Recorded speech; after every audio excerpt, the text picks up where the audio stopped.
అందరికీ నమస్తే, welcome to Q news. నేను రాజు.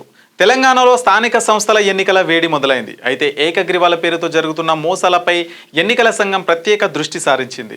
వేలంపాట, బెదిరింపులతో జరిగే ఏకగ్రీవాలు చెల్లవని ఈసీ స్పష్టం చేసింది. ఏకగ్రీవాలకు సంబంధించి ప్రత్యేక పర్యవేక్షణ విభాగాలు ఏర్పాటు చేసి ఫిర్యాదులను స్వీకరిస్తామని, స్వచ్ఛందంగానే ఏకగ్రీవాలు జరగాలని తేల్చి చెప్పింది. ఏకగ్రీవంగా ఎంపికైన అభ్యర్థులు తప్పనిసరిగా ధృవీకరణ పత్రాలు సమర్పించాలని సూచించింది. తెలంగాణలో పంచాయతీ ఎన్నికల సంగ్రామం షురూ అయింది. మొదటి విడత పంచాయతీ ఎన్నికలకు సంబంధించి గురువారం నోటిఫికేషన్ విడుదల కావడంతో ఎన్నికల కోడ్ అమల్లోకి వచ్చింది. ఇక మొదటి రోజే భారీ ఎత్తున నామినేషన్లు దాఖలు చేశారు. ఎన్నికల నోటిఫికేషన్ విడుదల కావడంతో ఏకగ్రీవాలు జోరందుకుంటున్నాయి.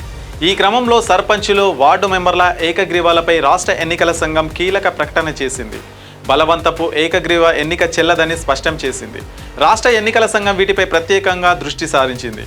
ఏకగ్రీవాల్లో పలు మోసాలు జరుగుతున్నాయని, బలవంతంగా ఏకగ్రీవాలకు అంగీకరించేలా చేస్తున్నారని, వేలం పాట ద్వారా ఏకగ్రీవాలు జరుగుతున్నాయని ఈసీకి ఫిర్యాదులు వెల్లువెత్తుతున్నాయి.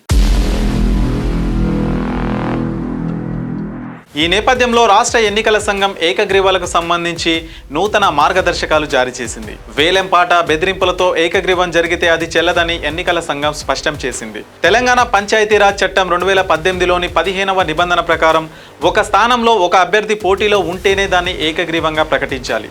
అయితే ఇందుకోసం గ్రామంలోని ప్రజలను ప్రలోభ పెట్టడం, ఇతర అభ్యర్థులను భయపెట్టడం, మోసం చేయడం వంటివి జరగకుండా చూసుకోవాలని సూచించింది. ఏకగ్రీవాలకు సంబంధించి ప్రతి జిల్లాలో ప్రత్యేక పర్యవేక్షక విభాగాలను నియమించాలని ఈసీ ఆదేశించింది.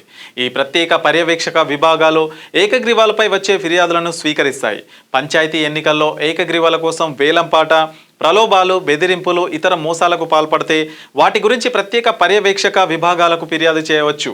ఇవి లిఖితపూర్వకంగా, మౌఖికంగా, వాట్సాప్, వార్తాపత్రిక క్లిప్పింగ్ల రూపంలో కూడా ఉండవచ్చని స్పష్టం చేసింది. వార్డు, సర్పంచ్ స్థానాలు ఏకగ్రీవమైతే అభ్యర్థుల నుంచి తప్పకుండా ధృవీకరణ పత్రాలు తీసుకోవాలని రాష్ట్ర ఎన్నికల సంఘం ప్రకటించింది. ఎలాంటి బెదిరింపులు, ఒత్తిళ్లు, ప్రలోభాలకు గురి కాకుండా స్వచ్ఛందంగా నామినేషన్ ఉపసంహరించుకుంటున్నట్లు అభ్యర్థులు డిక్లరేషన్ ఇవ్వాల్సి ఉంటుంది. అదే సమయంలో పోటీలో ఉన్న ఏకైక అభ్యర్థి కూడా తాను ప్రత్యర్థుల ఉపసంహరణ కోసం డబ్బులు ఇవ్వలేదని, వేలంపాటలో పాల్గొనలేదని, బెదిరింపులకు దిగలేదని ధృవీకరిస్తూ ఒక పత్రం సమర్పించాల్సి ఉంటుంది. అభ్యర్థులు ఏకగ్రీవంగా ఎన్నికైనట్లు నిర్ధారణ అయిన తర్వాత నామినేషన్ల ఉపసంహరణ గడువు ముగిసిన వెంటనే రిటర్నింగ్ అధికారులు నిర్దేశిత నమూనాలో ఎన్నిక పత్రాన్ని అందజేయాలి.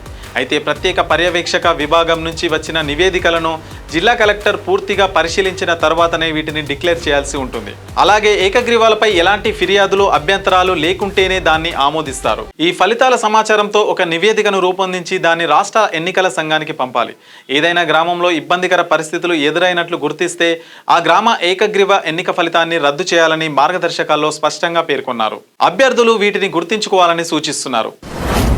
మీ వ్యాపారం అభివృద్ధి కావాలని కోరుకుంటున్నారా? అయితే వెంటనే క్యూ న్యూస్ని సంప్రదించండి. Schools, colleges, banks, shops, office promotions, land promotions, political promotions, restaurant promotions, hospital promotions, పుట్టినరోజు వేడుకలు, శుభకార్యాలు, వ్యాపారాలు ఏవైనా, సందర్భం ఏదైనా ఇప్పుడే క్యూ న్యూస్ ద్వారా తెలియజేయండి. మీ వ్యాపారాన్ని అభివృద్ధి చేసుకోండి.